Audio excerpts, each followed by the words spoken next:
Et salut tout le monde! Quand vous créez une ressource dans Azure, sachez que vous devez définir obligatoirement 3 paramètres. Le premier paramètre, c'est l'abonnement. Le second paramètre, c'est le groupe de ressources. Et le troisième paramètre, c'est la région.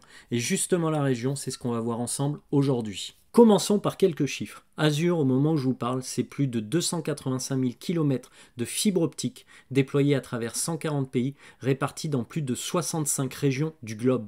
Les régions sont la colonne vertébrale d'Azure et toute ressource créée dans un abonnement doit obligatoirement faire partie d'une région. Mais alors, que représente une région? Une région est simplement un ou plusieurs data centers qui ont été déployés dans une ville, telle que Marseille, Paris ou encore Amsterdam.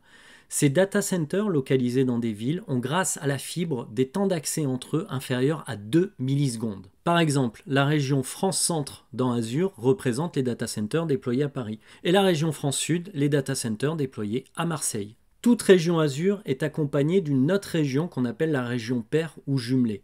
Par exemple, West Europe avec Amsterdam est accompagnée de la région North Europe qui correspond à Dublin, et inversement.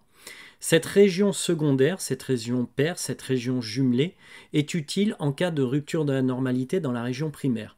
Un exemple concret, si j'ai un gigantesque incendie à Paris ou une inondation, alors je vais pouvoir basculer ma prod vers Marseille, donc de France Centre vers France Sud, ou de West Europe vers North Europe. Azure privilégie une séparation minimum entre deux régions de l'ordre de 480 km ou 300 miles, afin que si la région primaire tombe, elle n'impacte pas directement la région secondaire. Quand Microsoft doit mettre à jour une région, elle sérialise les mises à jour de la plateforme à travers les paires régionales, garantissant ainsi qu'une seule région est mise à jour à chaque fois.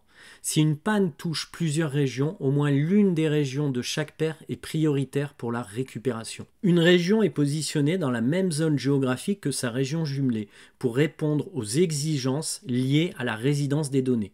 Il y a quand même une exception à ce que je vous raconte, la région Brésil Sud qui, elle, n'a pas son pendant. Notez qu'il y a des services Azure qui sont multi-régions. Typiquement, des load balancers tels que Azure Front Door ou Traffic Manager servent à pallier la perte d'une région primaire pour rediriger les utilisateurs vers une région secondaire. Il y a 4 raisons principales qui font qu'un client choisira telle région plutôt que telle autre. Je vais vous les livrer telles quelles, en vrac, ces raisons, sans les classer par ordre d'importance puisque ça dépend vraiment de chaque client. Le premier critère peut être la latence. On peut définir la latence comme le temps passé entre l'envoi d'un paquet et sa réception par l'utilisateur final. Pour choisir la région Azure la plus proche de mes utilisateurs, dans mon cas, j'utilise le site web Azure Speedtest 2.0. Il va m'afficher toutes les régions Azure et la latence par rapport à mes locaux, donc à mes utilisateurs finaux, ce qui va me permettre de choisir la région la plus proche de mes utilisateurs.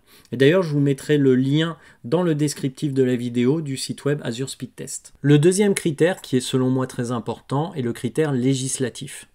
Quand vous allez créer une donnée, par exemple en France Centre, à Paris, vous allez être soumis à la loi française pour l'hébergement de cette donnée. Et c'est pareil pour une donnée qui serait créée à Dublin, à Amsterdam, aux États-Unis ou dans tout autre pays du globe. Donc l'aspect législatif est très important pour l'hébergement de vos données. Le troisième critère à prendre en compte concerne la disponibilité des services.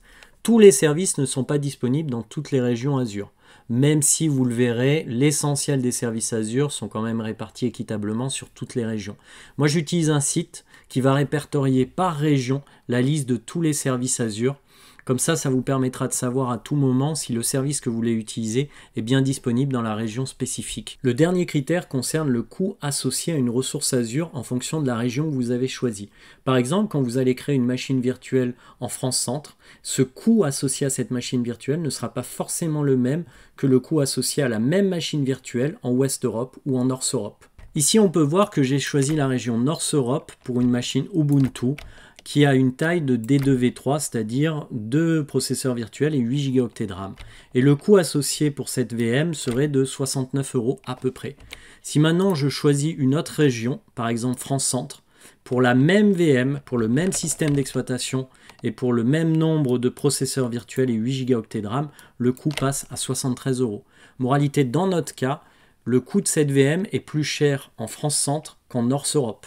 Ici, comme vous pouvez le voir, je me suis connecté au portail Azure et j'ai envie de créer une machine virtuelle.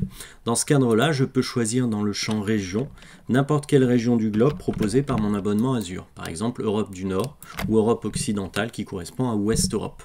Et puis, si maintenant je veux récupérer la liste de toutes les régions disponibles pour un abonnement donné, il suffit que je tape la commande en PowerShell Get AZ Location.